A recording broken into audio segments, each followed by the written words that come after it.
had signed a standstill agreement with Pakistan. But Pakistan was in a hurry.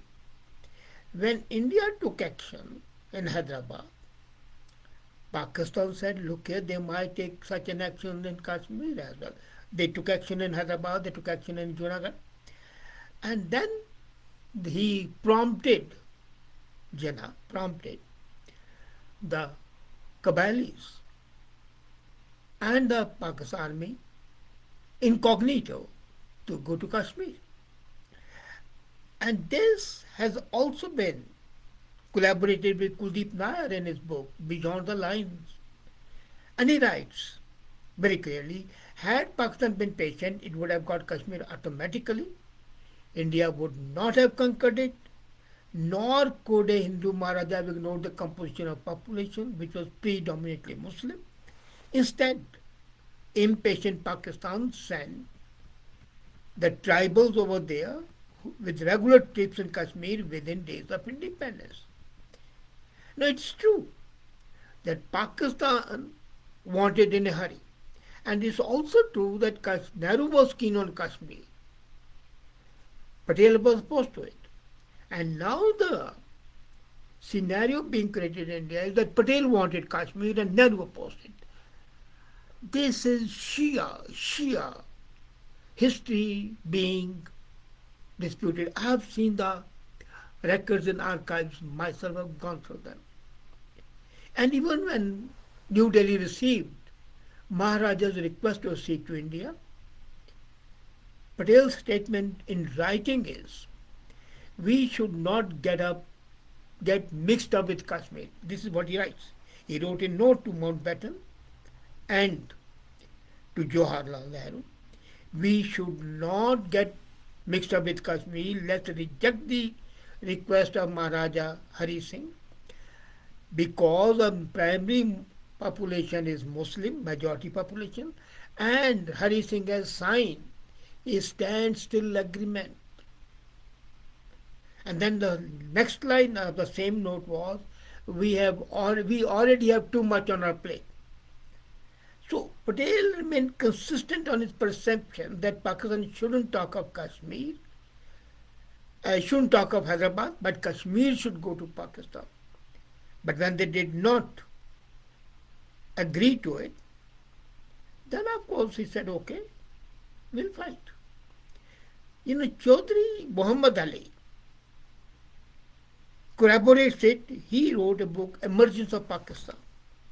And if you read his book, you will find, and I quote, while attending a meeting of the Partition Council, Sardar Patel, though a bitter enemy of Pakistan, was a greater realist than Nehru. That's true. That is undeniable. He was much more pragmatic, much more realistic. Nehru was idealist. Patel was not. He was a realist. So, and Chaudhry Muhammad Ali was a Muslim League leader. He was sitting in that meeting. And he writes, in one of the discussions between the two prime ministers, that's Liaquat Ali Khan and Jawaharlal Nehru, at which H.M. Patel and I were present, Liaquat Ali dwelt at length on the inconsistency of Indian stand with regard to Junagadh and Kashmir.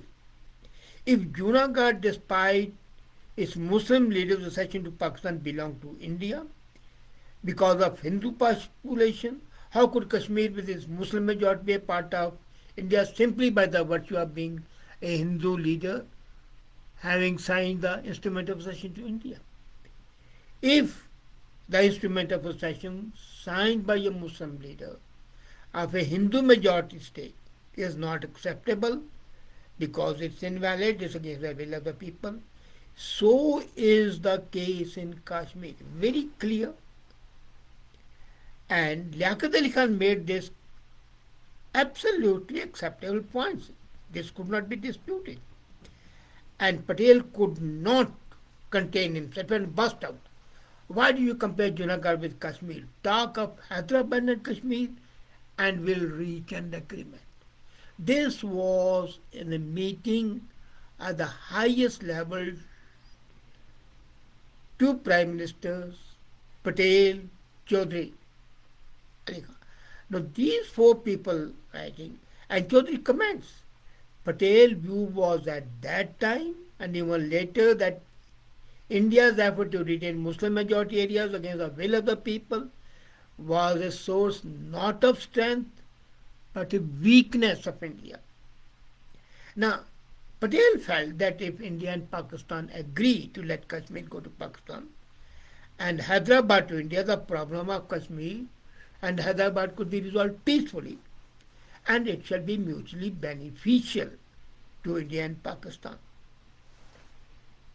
And still, a political group has taken, they want to demystify Nehru, they want to bring Nehru to dispute. I agree that Nehru had hundreds of faults, but to blame him for something for which he was not responsible?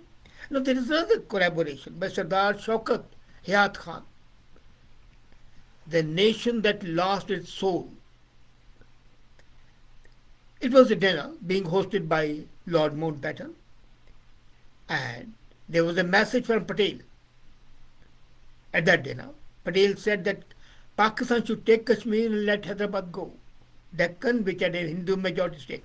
So 5 different meetings, 5 different documents show that Patel wanted no police action in Hyderabad, no fight in Kashmir, majority of population in Hyderabad being Hindu, Hyderabad should come to Hindu, majority of population in Kashmir being Muslim, Kashmir should go to Pakistan. Now, after delivering this message, what did happen? Mountbatten went to sleep in the Lahore government house. And now Hayat Khan was overall in charge of Kashmir operations. He went to Liaquat Ali Khan. And he suggested to him that the Indian army had entered Kashmir and Pakistan would not be able to annex Kashmir with tribal mujahids and even with all the army. And we should make haste to accept Patel's proposal. Even when the army went, Patel made a proposal. Look here, let's not fight. You take Kashmir, but hands off Hyderabad. Now Nawabzada Liaquat Ali Khan turned round and told Hayat Khan, Sardar Sahab, have you gone mad to give up Hyderabad, which is much larger than Punjab, for the sake of rocks of Kashmir? So he didn't care for Kashmir. Sikandar Hayat Khan was stunned with the Prime Minister's reaction and ignorance of the geography because of contiguity. Hyderabad was thousands of miles away. And its lack of wisdom. He was living in a fool's paradise and didn't understand the importance of Kashmir to Pakistan. And while hoping to get Hyderabad, it was a wishful thinking and Pakistan lost both. It was not connected to Pakistan. So what happened? Sikandar Hayat Khan resigned from cabinet of Liaquat Ali Khan and he was in favor of Kashmir. Now another person, A.J. Noorani, quoted the President of Pakistan lamenting Liaquat Ali Khan's proposal to Patel's proposal. The President wanted Patel to be accepted. Noorani says that 20th century later, it was 27th of November 1972. Zulfikar Ali Bhutto told a tribal jargah at Landikota that India's first Home Minister and Minister of State had offered Kashmir to Pakistan in exchange for Junagadh and Hyderabad, but Pakistan unfortunately did not accept this offer and lost all the 3 states, and then they lost East Pakistan as well. Now these misconceptions that are being touted, that it was Nehru who was responsible for the Kashmir fiasco. Yes, Nehru made some mistakes, like handing over a complaint to UNO. They should not have gone to UNO. They should have pushed on, taken over the whole of POK, Chitral, and other areas. As a matter of fact, they could have gone up to Swat. And then the distance between India and Balochistan would have been 250 miles. So what frontier Gandhi wanted, that could have been achieved. So even Balochistan and Pakhtunistan could have been a part of India. If in Pakistan could have East Pakistan and West Pakistan separated by thousands of miles, this was just 250 miles. But to blame Nehru is distortion of facts and being done just with the purpose of showing that Nehru was bad, which he had his weakness. Who doesn't have? Every individual in the world has one weakness or the other. But his commitment to the country and his commitment to the nation can never be doubted. He laid the foundation of strong India. Let's not forget. His 5-year plans were responsible for what India is today, going to be the best economy in G20 countries with the highest increase in per capita income. I give credit to Modi. He's done a great job. But this distortion of history, especially hiding facts and putting forth wrong facts, and when such things come from the people who matter, then ordinary people think, well, there must be some truth in that. And then repeating it on every platform, that adds to the issue. We have to be pragmatic. We have to be honest. And looking at that, we have to be realistic as well. We recognize that the leaders have been making mistakes. So what? Everybody does that. But it's content which is more important.